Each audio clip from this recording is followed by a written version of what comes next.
survey was conducted in 1995 asking the following question. Would you close your eyes for a second, envision a drug user, and describe the person to me? The startling results were published in the Journal of Alcohol and Drug Education. 95% of respondents pictured a black drug user, while only 5% imagined other racial groups.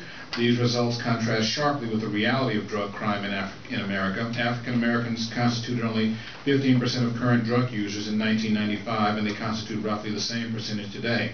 Whites constituted the vast majority of drug users then and now, but almost no one pictured a white person when asked to imagine what a drug user looks like. The same group of respondents also perceived the typical drug trafficker as black.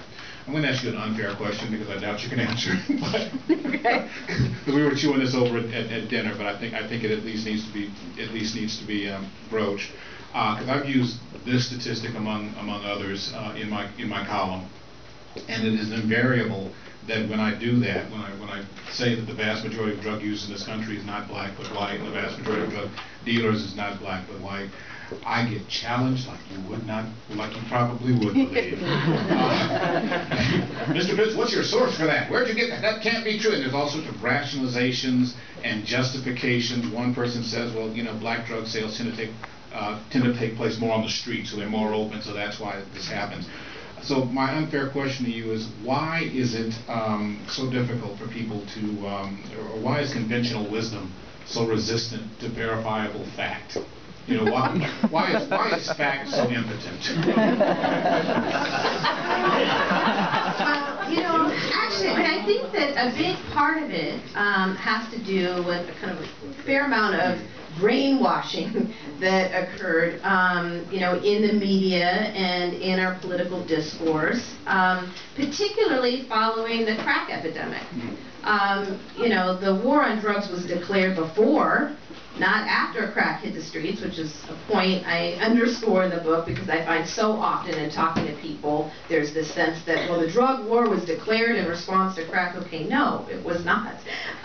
You know, the drug war was conceived of before crack began to ravage inner city communities you know, poor, particularly black communities. The drug war was born of our nation's racial divisions and anxieties and other social forces and dynamics, but it was not declared in response to crack cocaine. But the media imagery associated with the crack epidemic, I think, did help to create this public consensus that drug users and dealers were those black folks in the hood.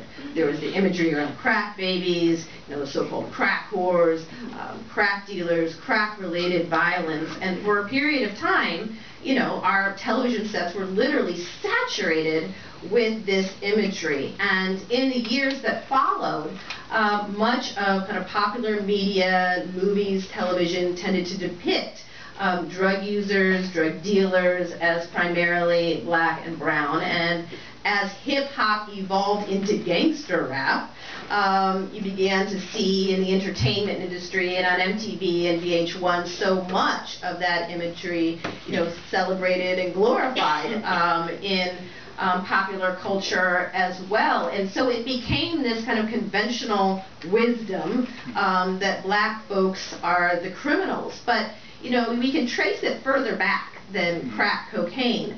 You know, really since, you know, Jim Crow days and even during the days of slavery, the association of blackness with criminality, you know, really can be traced back to Jim Crow and earlier in the days of slavery. The idea that black people had to be kept under control because of their inherent tendencies to violence, and even during the Jim Crow era there was a cocaine scare among Negroes, this idea that, you know, cocaine-crazed Negroes were going to become violent and, you know, attack law enforcement and all the rest. It spread through the media, and so there is a long history.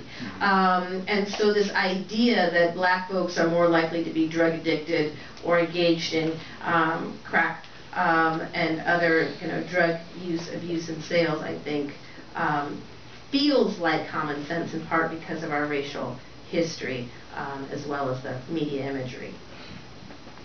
You make the point in the book, and I hope you can speak to this, that there's sort of a myth or conventional wisdom which says that African Americans have come to sort of accept that, going to jail for black boys is a rite of passage, and black families sort of accept this criminality or whatever in the neighborhood. You make a very strong argument that exactly the opposite is true, that there's a level of embarrassment, at least to the degree that we've internalized some of these perceptions of ourselves. Can you speak to that for a moment?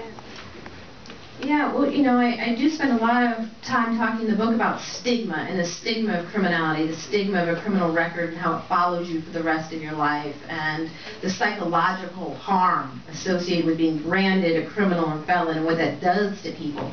But very often people say, well, how can you say that there's a stigma associated with criminality when criminality seems to be glorified in the media and gangster rap and all the rest? But I think it's important for people to be aware of much of the psychological literature and research which indicates that when a horribly stigmatized group feels that it's impossible to escape their stigma, one of the most common coping strategies is to embrace your stigma. So, for example, during the civil rights movement and the Black Power movement that followed, the idea that black is beautiful took over. You say black is bad, you say black is ugly, I say it's beautiful. I'm going to embrace my blackness, the thing that you say is ugly, the thing that you despise, and I'm going to claim it and turn it into a positive. I say it's beautiful. You see it in the gay rights movement, saying I'm proud to be queer. You call me queer, you think that's a bad name. I say I'm proud to be queer. So this tendency, when it seems that your stigma seems inescapable, to embrace it is a common coping mechanism. The problem, of course, is that embracing one's criminality is inherently self-destructive. So in the war on drugs, you see suddenly this wave of young folks being rounded up, stopped, frisked, arrested, swept into prisons and jails, subject to abusive police tactics, thrown on the pavement, whether they're innocent, whether they're guilty, whether they're a good student, whether they're not, whether they're playing by the rules or not, all subject to these kinds of tactics, sending the message that no matter what you do, one way or another, you're going to jail. And young people growing up begin to see their relatives cycling in and out of jail, their fathers behind bars, and soon prison begins to seem like it's inevitable. And one coping mechanism is say, yeah, you say I'm a criminal, you say I'm a gangster, that's right. I'm a criminal, I'm bad, I'm a criminal. But yes, it's a coping mechanism, it's a predictable coping mechanism, but unlike black is beautiful, it's highly destructive.